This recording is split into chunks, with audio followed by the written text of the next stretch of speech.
The mud beneath Abram's knees had turned to paste hours ago. Blood and rainwater mixed in the shell craters that pocked the disputed ground between New Antioch and the heretic stronghold of Gethsemane. His medical satchel, once white canvas marked with a crimson cross, now bore stains that would never wash clean. The leather straps cut into his shoulders as he crawled from body to body, searching for signs of life among the freshly dead. The morning sky hung gray as old bone, pressing down on the battlefield with the weight of centuries. Somewhere in the distance, church bells tolled the hour of reclamation, that most holy of days when the faithful remembered the first breach of Jerusalem's walls. But here in no man's land, between the wire and the trenches, holiness felt as distant as the stars. Abram pressed 2 fingers to a young soldier's throat, feeling for the pulse that would never come. The boy wore the silver badge of the Hebrew Knights, his prayer shawl now a shroud of mud. His eyes stared at nothing, reflecting the pale morning light like chips of broken glass. The medic closed them gently, whispering the traditional blessing for the dead, though the words felt hollow in his mouth. He had been running for 3 days now, ever since he had refused the order to let the wounded heretic die on his table. Command had called it treason. Abram called it medicine. The difference had cost him his commission, his unit, and very nearly his life. Now he moved through the wasteland like a ghost, tending to the dying without regard for the colors they wore or the gods they served. The sound of boots on wet earth made him freeze. Through the morning mist, shapes emerged from the direction of the orthodox lines, not the regular troops he expected, but something worse. The figures wore the tattered robes and iron discipline collars of the trench pilgrims, their faces hidden behind masks of polished bone. Each carried a rifle older than the war itself, blessed weapons that fired consecrated rounds capable of putting down devils and angels alike. Abram's hand went instinctively to the pistol at his hip, then stopped. Running would only delay the inevitable. He had seen what the pilgrims did to deserters, how they made examples that could be heard for miles across the battlefield. Better to face them with what dignity remained. The lead pilgrim stopped 10 paces away, his bone mask carved into the likeness of a weeping saint. When he spoke, his voice carried the weight of absolute certainty that marked all true believers. Medic Abram of the 14th Penitent Regiment, you stand accused of abandoning your sacred duty. I stand accused of saving lives, Abram replied, not bothering to rise from his knees. If that is a sin, then I confess freely. All life belongs to the holy war. To preserve the enemies of righteousness is to steal from God himself. The pilgrim's rifle remained lowered, but his finger rested near the trigger. You will come with us, and if I refuse, then you die here, in the mud, with the rest of the faithless. Behind the first pilgrim, 2 others moved into flanking positions. Their masks bore different saints, but the same hollow stares. These were men who had given up their names, their faces, their very humanity in service to the cause. They felt no doubt, no mercy, no fear. That made them the most dangerous enemies on a battlefield already glutted with horrors. Abram stood slowly, raising his hands to show empty palms. His medical bag remained where it had fallen, its contents spilling across the churned earth like the entrails of some gutted animal. Bandages and morphine syrettes scattered among spent shell casings and fragments of bone. Where are you taking me? To the Shrine of Perpetual Sorrows. There is work for a medic there. The lead pilgrim gestured with his rifle. Move. They marched him across the cratered landscape, past the corpse gardens where the dead from both sides grew thick as wheat. The pilgrims moved with mechanical precision, their iron collars clicking in rhythm with their steps. Each collar bore inscriptions in the old tongue, prayers that bound the wearer's soul to service beyond death. Even if their bodies fell, they would rise again at the final trumpet, ready to fight in the last battle at the end of time. The Shrine of Perpetual Sorrows sat in a depression between 2 hills, a structure of black stone that seemed to drink in the morning light. What had once been a modest chapel dedicated to the martyrs of the First Crusade had grown over the centuries into something vast and terrible, Additions sprawled in all directions, connected by covered bridges and tunnels that burrowed deep into the earth. The architecture followed no earthly pattern, with spires that twisted like screams and buttresses that resembled reaching arms. As they approached the main entrance, Abram could hear sounds from within. Not the expected hymns and prayers, but something else. A rhythmic pounding, like a great heart beating in the depths of the shrine. With each pulse, the very stones seemed to shiver, as if the building itself were alive and in pain. The doors were massive things, carved from single slabs of obsidian and bound with iron older than memory. They swung open at the pilgrim's approach without any visible mechanism, revealing a corridor lined with niches. In each niche stood a skeleton dressed in the remnants of military uniform, their empty sockets staring down at the procession. These were the honored dead, the martyrs who had earned their place through exceptional service to the cause. The corridor stretched deeper than seemed possible, lit by candles that burned with flames of unnatural blue. The wax that dripped from them was not white or yellow, but the color of old blood, pooling on the floor in patterns that hurt to look at directly. The air tasted of incense and iron, of prayers spoken over open graves. They passed through chambers filled with relics of the long war, fragments of the true cross, blessed bullets that had killed 1,000 heretics, the preserved hearts of saints who had died screaming the names of God. Each relic pulsed with its own inner light, casting shadows that moved independently of their sources. The accumulated holiness of centuries pressed down like a physical weight, making it hard to breathe.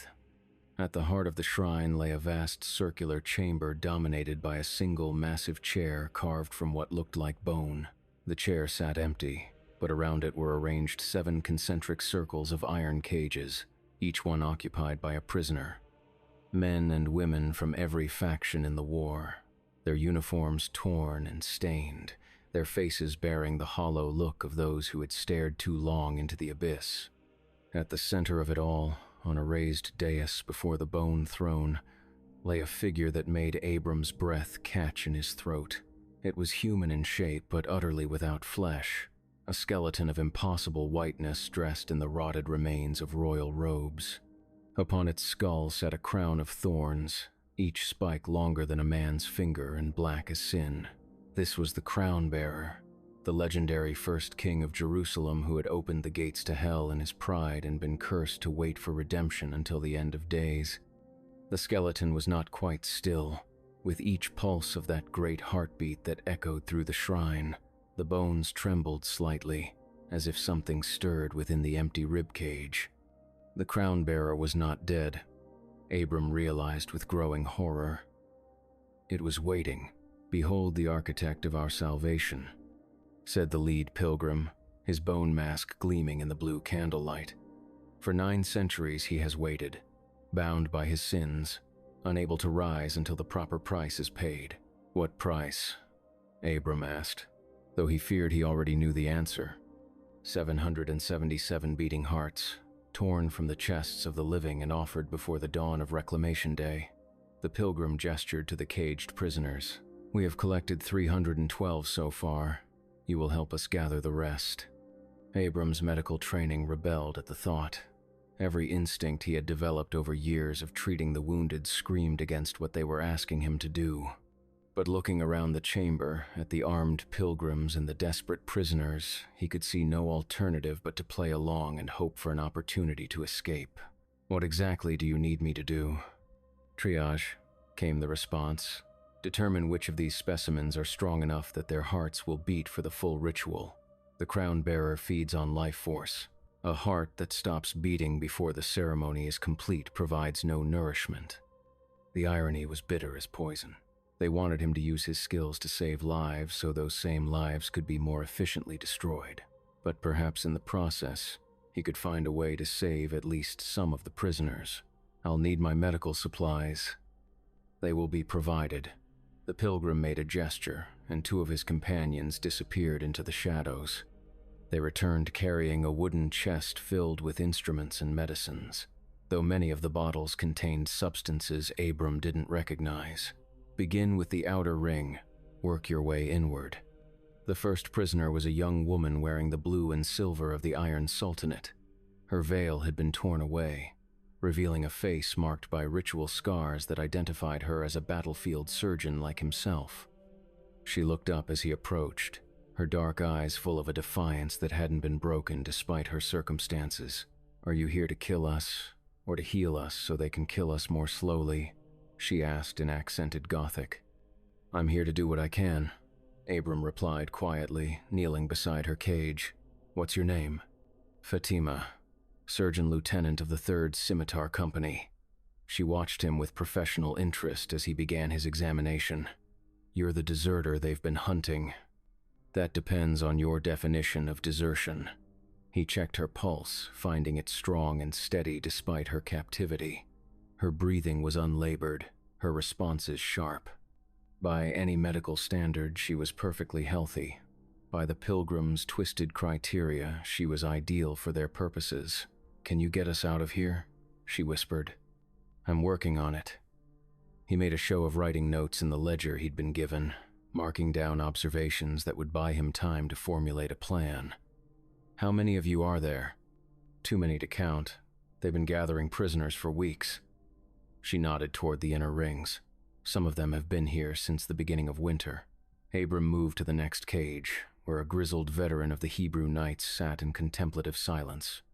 The man's prayer shawl was wrapped around his shoulders like armor, and his fingers moved constantly in the patterns of protective prayers. When Abram approached, he looked up with eyes that had seen too much. "I know what you're doing," the old soldier said. "Trying to save us all. Noble sentiment, medic, but futile. They'll get their 700 hearts one way or another." "Not necessarily." Abram began his examination, noting the man's accelerated heartbeat and slightly elevated breathing. Classic signs of stress, but nothing that would disqualify him in the pilgrim's estimation. There might be another way.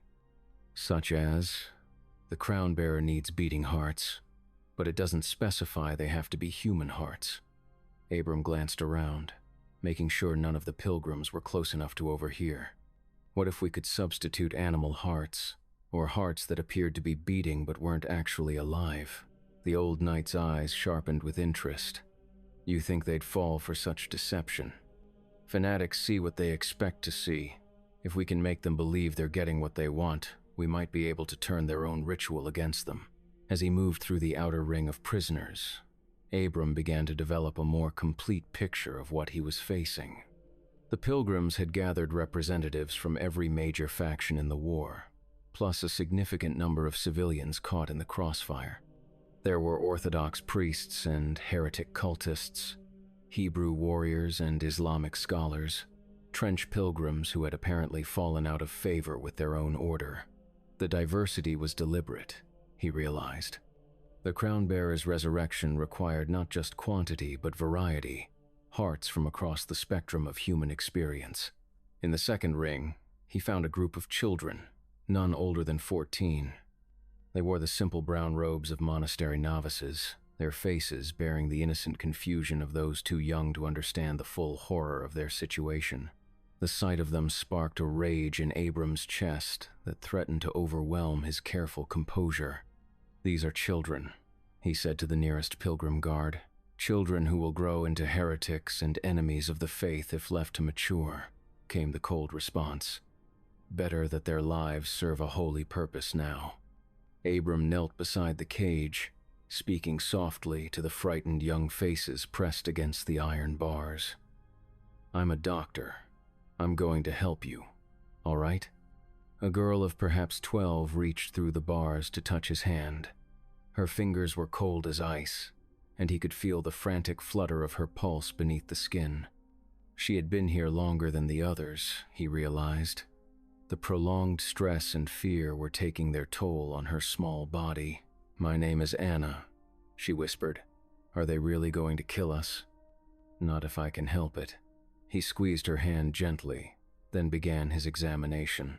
The children were all in various stages of malnutrition and psychological trauma, but their hearts were young and strong.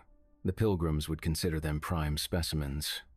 As he worked his way through the rings, The horror of the situation continued to compound. He found scholars and soldiers, merchants and farmers, holy men and sinners, all united in their fate as fuel for the crown-bearer's resurrection. Some were defiant, others broken, but all carried the same look of people who had stared into the abyss and seen it staring back. The innermost ring held the most recent arrivals, prisoners so fresh that some still bled from the wounds inflicted during their capture. Among them, Abram recognized a face that made his blood run cold.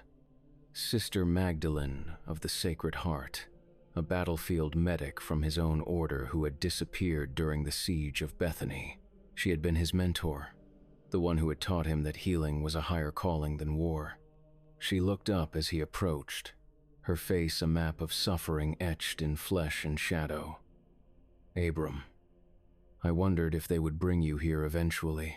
Sister, what happened to you? I tried to do what you did, save an enemy. They called it heresy and sentenced me to this. She gestured weakly at the cage around her. I've been here 2 months, watching them gather their harvest. You're the 313th medic they've brought to examine the stock. The number hit him like a physical blow. 313? They need medical expertise to select the proper hearts. But they can't trust military doctors to remain objective, so they keep killing them and bringing in new ones. Her voice dropped to a whisper. Abram, you have to understand. This ritual isn't just about resurrection. The crown bearer isn't planning to come back as a servant of God. He wants to finish what he started in Jerusalem. He wants to open the gates of hell permanently, everywhere at once. Before Abram could respond, the great heartbeat that pulsed through the shrine suddenly accelerated. The blue flames of the candles flickered and danced, casting wild shadows on the walls. At the center of the chamber, the crown-bearer's bones began to rattle against each other with increasing urgency. It grows stronger, observed the lead pilgrim, approaching with his ledger in hand. How many specimens have you marked as suitable? Abram looked down at his notes, at the careful marks he had made beside each name. In truth, almost all of the prisoners were healthy enough for the pilgrim's purposes, but he had been deliberately vague in his assessments, buying time to formulate an escape plan. I need to complete my examination of the inner rings before I can give you a final count. Very well, but do not take too long. The ritual must begin within 6 hours if we are to complete it before sunrise. As the pilgrim walked away, Abram felt the weight of desperate time pressing down on him. 6 hours to save over 300 lives and prevent the resurrection of a creature that could damn the entire world. The odds seemed impossible, but he had sworn an oath to preserve life, and he intended to honor it even unto death. He continued his rounds, but now with a different purpose. Instead of simply examining the prisoners, he began to quietly spread word of his plan. The basic idea was simple in concept but complex in execution. If he could somehow disrupt the ritual at the crucial moment, perhaps by substituting false hearts or by turning the crown-bearer's own power against the pilgrims, he might be able to create enough chaos for the prisoners to escape. But first, he needed allies, and looking around the chamber, at the collection of enemies forced into common cause by their shared peril, he began to see possibilities. The first was Captain Marcus of the Iron Sultanate's 7th Regiment, a career soldier whose tactical experience could prove invaluable. The second was Brother Thomas of the Orthodox Seminary, whose knowledge of religious ritual might help identify weaknesses in the ceremony. The third was Rachel, a Hebrew mystic whose understanding of protective symbols could provide spiritual defense against whatever forces the ritual might unleash. As he moved between their cages, ostensibly conducting medical examinations, Abram began to weave together the threads of a desperate plan. It would require precise timing, extraordinary courage, and no small amount of luck, but it was the only chance they had. The crown-bearer's bones continued their restless dance, and the heartbeat in the walls grew ever stronger. Time was running out, but Abram had faced impossible odds before. In the trenches, in the field hospitals, in the moments when death seemed certain and hope seemed lost, He had learned that sometimes the only choice was to act and trust in whatever divine providence still watched over the world. As the blue flames flickered and the shadows deepened, he prepared to discover whether that providence extended to a deserter medic trying to cheat the devil himself. The temperature in the chamber had begun to drop as the afternoon wore on. Abram could see his breath misting in the increasingly frigid air, and the prisoners had begun to huddle together in their cages for warmth. But the cold wasn't natural. It seemed to emanate from the crown bearer itself, as if the skeletal figure was drawing heat from the surrounding air to fuel its gradual awakening. Abram had completed his examination of all 7 rings, carefully documenting the condition of each prisoner while simultaneously passing messages between potential allies. The plan he had conceived was desperate and complex, relying on split-second timing and the cooperation of people who had spent years trying to kill each other on the battlefield. The key insight had come from his conversation with Brother Thomas, who had recognized something crucial about the ritual chamber's construction. The 7 concentric rings weren't just for organization. They were part of a vast, mystical diagram carved into the floor itself. The crown-bearer sat at the center of a septagram, a 7-pointed star whose geometry was designed to focus and amplify spiritual energy. But every mystical symbol had its weaknesses, and Brother Thomas remembered a text from the seminary that described how such diagrams could be disrupted. If they could damage the carved lines at specific points, the energy flow would be interrupted and potentially reversed. Instead of channeling power to resurrect the crown-bearer, the ritual might drain its existing strength away. The problem was execution. The carved lines were protected by the cages themselves and heavily guarded by the pilgrims. Any attempt to damage them would have to be coordinated with a general breakout, and that would require weapons they didn't possess and coordination they couldn't openly achieve. Abram was still wrestling with these logistics when a commotion near the chamber's entrance caught his attention. New prisoners were being brought in, and among them he recognized faces that made his heart leap with desperate hope. Lieutenant Sarah Chen of the Orthodox Medical Corps, his former colleague and one of the most resourceful people he had ever known. Sergeant Major Murphy of the Trench Pilgrims, a veteran who had somehow ended up on the wrong side of his own order. Most importantly, Father Kozlov, a priest of the new syncretic Orthodox whose knowledge of combat blessings and protective rituals was legendary throughout the army. As the new arrivals were processed and locked into the outer ring, Abram saw his chance. During the confusion of their placement, he managed to approach Sarah's cage under the pretense of beginning her medical examination. "Abram," she whispered, "thank God you're alive. We heard they were hunting you. I'm working on getting us all out of here," he replied quietly. "But I need your help. Do you still carry your field surgery kit?" "They didn't search me thoroughly. I've got some instruments hidden in my boot." She shifted slightly, and he caught a glimpse of metal concealed beneath the leather. "What do you need?" "Something to cut metal, and anything that might serve as an explosive." He glanced around to make sure they weren't being observed. "This ritual depends on a geometric pattern carved into the floor.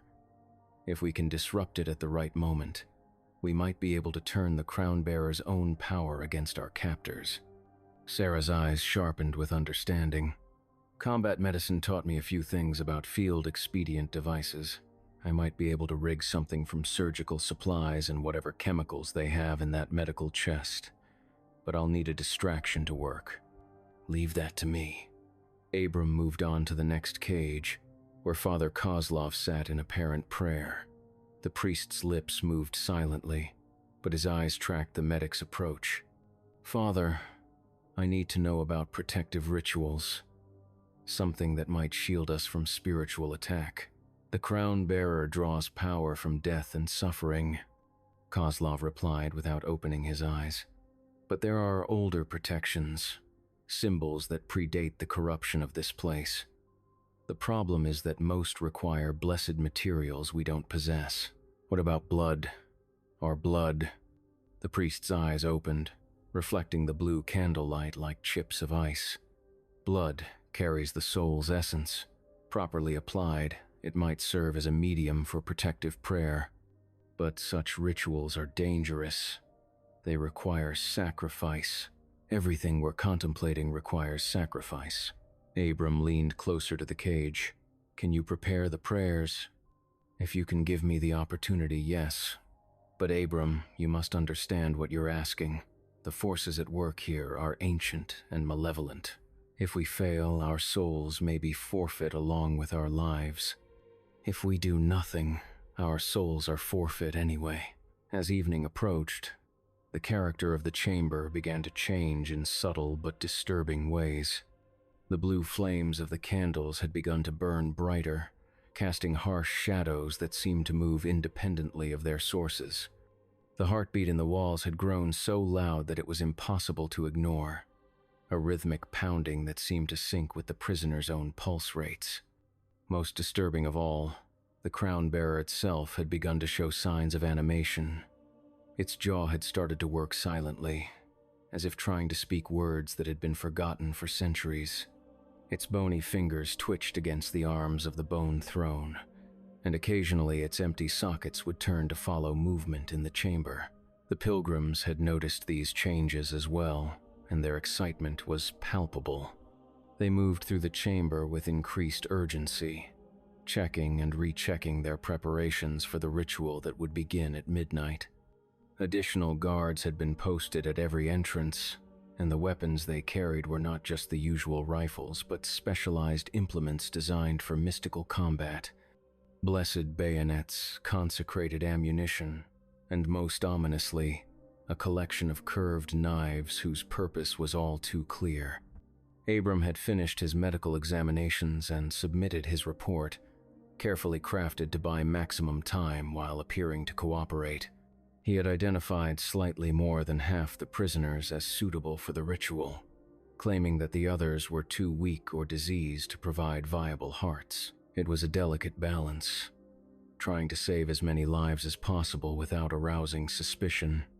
The lead pilgrim studied the report with the intensity of a scholar parsing scripture. 777 hearts, he murmured. The sacred number. You are certain these specimens will suffice? As certain as medical science allows, Abram replied. Though I should note that prolonged captivity has taken its toll on many of them. Their hearts may not beat as strongly as those of recently captured prisoners. That is acceptable. Quality matters less than quantity, and we have built in a margin for error. The pilgrim closed the ledger with a sharp snap. The ritual will commence in 3 hours. Until then, you will assist with the preparations. What followed was perhaps the most horrific experience of Abram's life, as he was forced to help the pilgrims arrange their chamber of horrors for maximum efficiency. The curved knives were arranged in precise patterns around the bone throne. Braziers filled with sweet-smelling incense were positioned to mask the inevitable odors of blood and death. Most grotesquely, a collection of ornate jars was prepared to receive the harvested hearts, each one inscribed with prayers of dedication. But throughout the preparation, Abram continued to work on his plan. During his movement around the chamber, he managed to identify the 7 key points where the septagram could be most effectively disrupted. He passed this information to his allies through a complex system of hand signals developed during his medical training. Sarah had successfully constructed a small but potent explosive device using surgical alcohol and other chemicals from the medical kit. Father Kozlov had prepared the protective prayers, scratching the necessary symbols into his own skin with his fingernails. The final element came from an unexpected source. Anna, the 12-year-old girl in the children's cage, had been quietly working throughout the day to weaken the lock on her prison. Her small fingers had found a way to manipulate the mechanism using a hairpin, and she had successfully opened it without alerting the guards. More importantly, she had been teaching the other children the same technique. As midnight approached and the ritual's commencement drew near, all the pieces of Abram's desperate plan were finally in place. It would require perfect timing, extraordinary courage, and a healthy dose of divine intervention. But looking around at the faces of his fellow prisoners, He saw a determination that gave him hope. They had been brought together by the cruelest of circumstances, soldiers and civilians from every faction in the long war, united only by their shared peril. But in that unity, Abram saw something the pilgrims had not anticipated. These people had not been broken by their captivity. Instead, they had been forged into something new, something stronger than the sum of their parts. The crown-bearer's bones rattled more violently now, and its jaw worked with increasing urgency. The temperature had dropped so low that ice was beginning to form on the metal bars of the cages. In the distance, church bells tolled the approach of midnight, each note seeming to resonate through the very stones of the shrine. The pilgrims took their positions around the chamber, their bone masks gleaming in the supernatural light. The lead pilgrim approached the bone throne, carrying the first of the curved knives, its blade inscribed with prayers that seemed to writhe and shift in the candlelight. "Let the sacred work begin," he intoned, his voice carrying the weight of absolute conviction. "Let the crown-bearer rise, and let the faithful inherit the earth." But Abram was ready. As the first prisoner was dragged from his cage toward the throne, the medic caught Sarah's eye and gave the slightest of nods. The time for preparation was over. The time for action had come. What followed would be remembered, by those fortunate enough to survive it, as either the greatest act of heroism or the most catastrophic mistake in the long history of the war. But in that moment, as the curved knife rose toward its first victim's chest, Abram knew that he had no choice but to act according to his conscience and trust in whatever providence still watched over the world. The sound of the first lock clicking open was lost in the general commotion as the pilgrims began their grisly work. Anna had kept her word, and the children's cage swung silently ajar. But she waited, crouched in the shadows with her young companions, for the signal that would unleash coordinated chaos throughout the chamber. The first prisoner selected for sacrifice was Captain Marcus, the Iron Sultanate officer whose tactical expertise Abram had been counting on. As two pilgrims dragged him toward the bone throne, the captain maintained his composure with soldierly discipline, but his eyes met Abram's for a fraction of a second, and in that glance was a wealth of understanding. The lead pilgrim raised the curved knife high above Marcus's chest, beginning the ritual chant that would consecrate the sacrifice. But as the blade began its descent, Sarah's improvised explosive detonated at the first key point of the septagram. The blast was small but precisely placed, shattering a crucial section of the carved lines and sending a shockwave through the mystical diagram. The effect was immediate and dramatic. Instead of flowing toward the crown-bearer as intended, the spiritual energy began to reverse course. The skeletal figure convulsed on its throne as power drained away from it rather than flowing into it. Its jaw opened in a soundless scream, and the thorns of its crown began to smoke and hiss.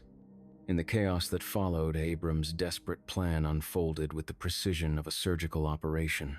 Father Kozlov began chanting protective prayers, his blood-marked symbols glowing with silver light that seemed to hold back the supernatural darkness.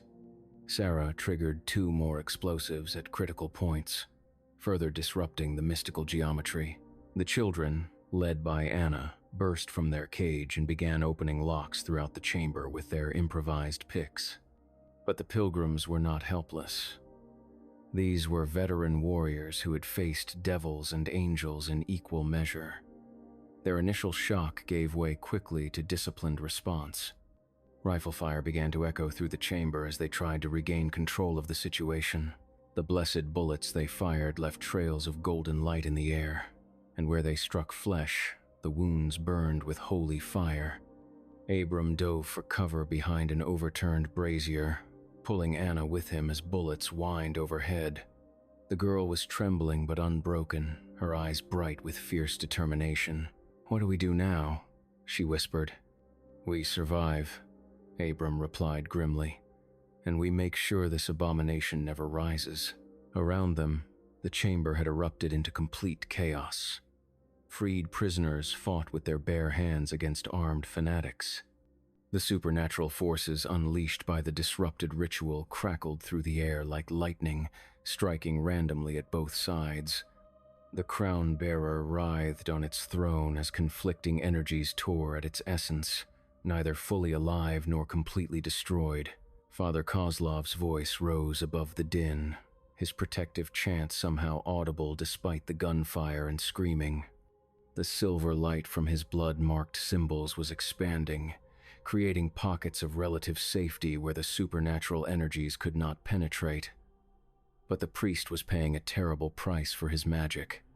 Blood streamed from his eyes and nose as the strain of channeling such power took its toll. Sarah had reached the fourth critical point and was preparing another explosive when a pilgrim's bullet found her shoulder. She spun with the impact, her face contorting in pain, but her hands remained steady as she completed the placement. The detonation sent another shockwave through the mystical diagram, and the crown-bearer's convulsions grew more violent. Captain Marcus had armed himself with a fallen pilgrim's rifle and was providing cover fire for the escaping prisoners. His tactical instincts were proving invaluable as he organized the chaos into something resembling a coordinated defense. But they were still vastly outnumbered, and the pilgrims' blessed weapons gave them a significant advantage in the supernatural environment of the chamber. Abram knew they needed to end this quickly. The longer the battle continued, the more likely it became that the pilgrims would regain control or that the disrupted ritual would stabilize in some new and even more dangerous configuration. He could see that the crown-bearer, despite its apparent distress, was still drawing power from the violence and death around it. Every life lost on both sides fed its terrible hunger.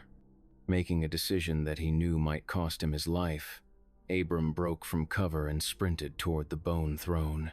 Bullets tracked his movement, chipping stone and metal around him, but somehow he reached his destination unscathed. The crown-bearer's empty sockets fixed on him as he approached, and its jaw worked frantically as if trying to speak. Up close, the skeletal figure was even more disturbing than it had appeared from a distance. The bones were not aged yellow, but a pristine white that seemed to glow with its own inner light. The crown of thorns was not made of wood, but of some black metal that hurt to look at directly, and beneath the rib cage, where a heart should have been, pulsed a sphere of absolute darkness that seemed to devour light itself. "You," the crown-bearer spoke at last, its voice like the grinding of tombstones. "The healer who would undo what I have wrought. Do you know what you face? A dead king who refused to stay buried." Abram replied, reaching for one of the curved knives that lay scattered around the throne. "A prideful fool who damned his people and now wants to damn the world. I am salvation." The skeletal figure hissed. "I am the answer to the eternal war. When hell's gates open everywhere at once, there will finally be peace. The peace of the grave, shared by all. That's not peace. That's extinction." Abram raised the knife, its blade catching the blue candlelight.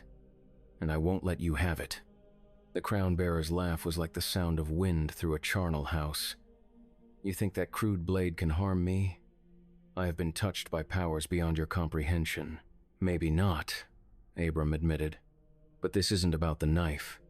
Instead of striking at the skeletal figure, he plunged the blade into his own palm, letting his blood flow freely onto the disrupted septagram beneath the throne. As his life essence touched the carved lines, Father Kozlov's protective prayer found a new focus. The silver light that had been scattered throughout the chamber suddenly converged on the blood, turning it into a brilliant beacon that seemed to burn away the supernatural darkness. The crown-bearer shrieked as the purifying light washed over it. The sphere of darkness beneath its ribs began to contract, its power draining away like water from a broken vessel. But the skeletal figure fought back with desperate fury, lashing out with claws that had suddenly sprouted from its fingertips. The talons raked across Abram's chest, tearing through cloth and flesh with supernatural sharpness. Pain exploded through his body as the unholy wounds began to burn with cold fire. But he held his position, letting his blood continue to flow onto the broken septagram. Around him, the battle raged with increasing desperation as both sides realized that the outcome hung in the balance. Sarah had reached the 6th critical point despite her wounded shoulder, her face pale with blood loss but her determination unshaken. The explosive she placed there detonated with a sound like thunder, sending cracks racing through the stone floor. The mystical diagram began to collapse in on itself, its carefully maintained geometry fracturing beyond repair. Father Kozlov's chanting had reached a fever pitch, his voice cracking with strain as he poured his life force into the protective ritual. The silver light was growing brighter by the moment, pushing back the supernatural darkness that had held sway in the chamber for so long. But the priest was paying the ultimate price for his magic. Blood poured from every orifice as his body began to fail under the spiritual pressure. The lead pilgrim fought his way through the chaos toward the throne, his bone mask cracked but his fanatical determination intact. "You will not deny us our salvation," he screamed, raising his rifle toward Abram's head. "The crown bearer will rise, and the faithful will inherit the earth." But Captain Marcus was there, tackling the pilgrim from behind and sending both men tumbling to the stone floor. They struggled for control of the weapon, blessed steel ringing against bone and iron. The captain's superior training told in the end, and the pilgrim's neck snapped with an audible crack. The skeletal king's struggles were growing weaker as more of its accumulated power drained away through the disrupted diagram. The thorns of its crown had begun to crumble, falling like black snow around the bone throne. But its voice retained its terrible authority as it spoke words that seemed to come from beyond the grave. "Even if you destroy me, you change nothing," it hissed. "The war will continue. The killing will go on. You save these few hundred lives at the cost of thousands more who will die in battles yet to come." "Maybe," Abram admitted, his strength ebbing as more blood flowed from his wounds. "But that's their choice to make, not yours." The crown bearer's empty sockets fixed on him with what might have been respect. "You would have made a worthy knight in my court, healer. When the gates of hell open at last, I will remember your name." "The gates won't open," Abram replied with more confidence than he felt. "Not today." Sarah's final explosive detonated at the 7th point, completing the destruction of the mystical diagram. The effect was catastrophic.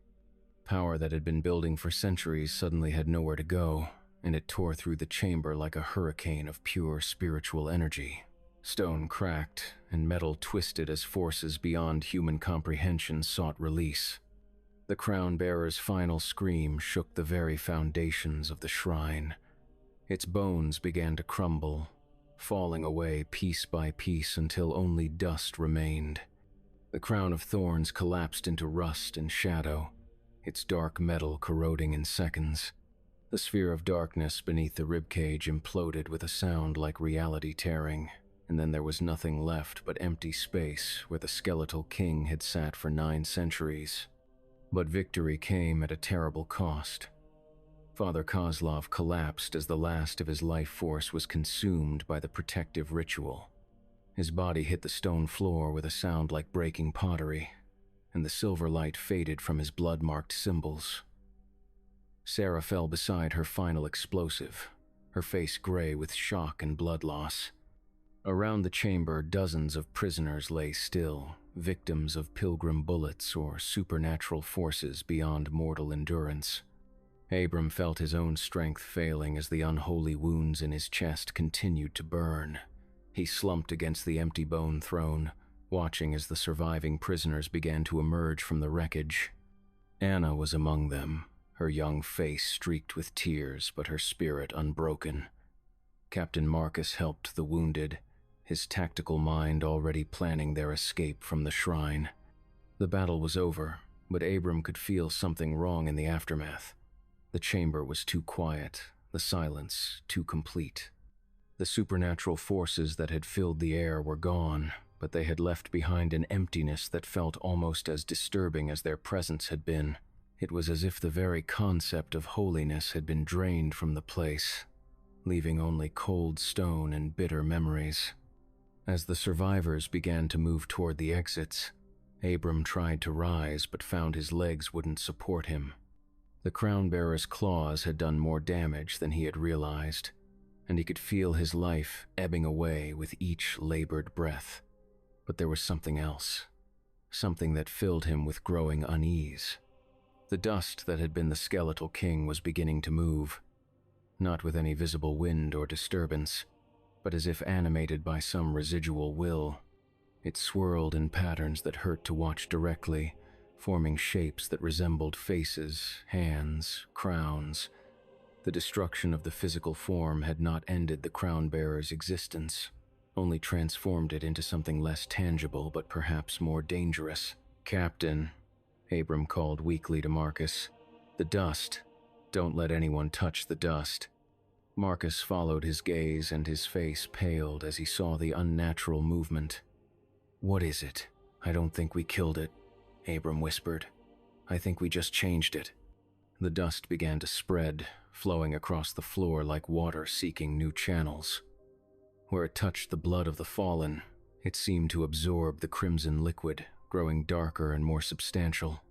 The faces that formed within the swirling patterns became more distinct, more recognizably human, and Abram realized with growing horror that they were the faces of everyone who had died in the chamber, friend and enemy alike. "Everyone out," Marcus shouted, his military authority cutting through the survivors' exhaustion. "Now, move." But as they fled toward the exits, Abram could hear something that chilled his blood. Laughter. Soft, almost gentle, but unmistakably the sound of the crown-bearer's amusement. The skeletal king had been destroyed, but whatever had animated it was still present, still active, still planning. Anna was the last to reach the exit, turning back to look at Abram with tears in her eyes.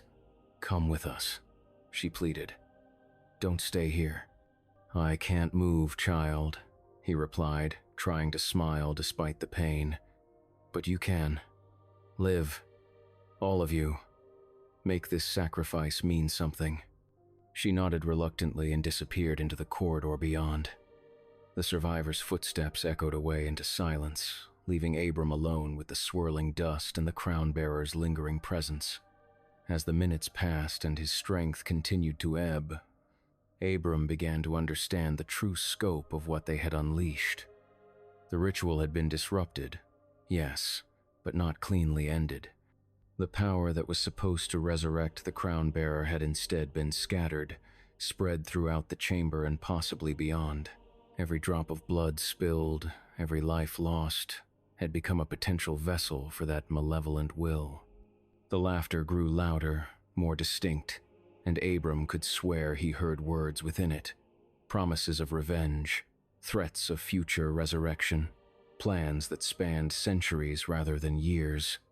The crown-bearer had been patient for 900 years. What was another century or two while it gathered new strength and found new servants? The dust had formed a rough approximation of a human figure now, standing where the bone throne had been. It had no features, no solidity, but there was something unmistakably regal about its bearing. As Abram watched, it began to move toward him with the measured pace of a king approaching a subject. "You have given me something precious, healer," the dust figure spoke, its voice echoing from every surface in the chamber. "You have given me freedom from that accursed chair, from the binding rituals that held me in one place. Now I can go anywhere, be anyone, inhabit any form that death has touched. The war will stop you," Abram whispered, though he no longer believed his own words. "The war serves me, as it always has. Every battle feeds my power, every death adds to my legion." The figure knelt beside him, and Abram could feel the presence of absolute cold. "But you, healer who became destroyer, you interest me. Would you serve willingly, or must I take your soul by force?" Abram closed his eyes, feeling the last of his strength slipping away. The choice, if it could be called that, was simple. Serve the very evil he had tried to defeat, or die and risk having his soul conscripted anyway. Either way, the crown bearer would have what it wanted. But in his final moments, Abram made a different choice. Instead of accepting or rejecting the offer, he simply stopped fighting. He let go of his fear, his anger, his desperate need to save everyone. He embraced the peace that comes at the end of all struggles, and in doing so, found something the crown bearer could not touch. The dust figure recoiled as if burned. "What are you doing?" "Choosing," Abram replied, his voice barely audible. "Not your service or my destruction, just choosing to let go." He died with a smile on his lips, and for a moment the chamber was filled with the same silver light that had emanated from Father Kozlov's protective symbols. The dust figure writhed and hissed, diminished but not destroyed by the simple act of peaceful surrender. When the light faded, the chamber was empty except for scattered bones and settling dust. The survivors had escaped, carrying with them the knowledge of what they had faced and what might yet come. But they also carried something else, something precious beyond measure. The memory of a man who had chosen healing over hatred, sacrifice over survival, peace over power. In the depths of the shrine, the crown bearer's essence began to coalesce once more, drawing strength from the lingering traces of violence and death. It would take time to rebuild, to find new servants and new opportunities, but time meant nothing to something that had waited 9 centuries for its first chance at resurrection. The war above would continue, as wars always did. Men would die, and with each death the crown bearer would grow stronger. But something had changed in the balance, something subtle but significant.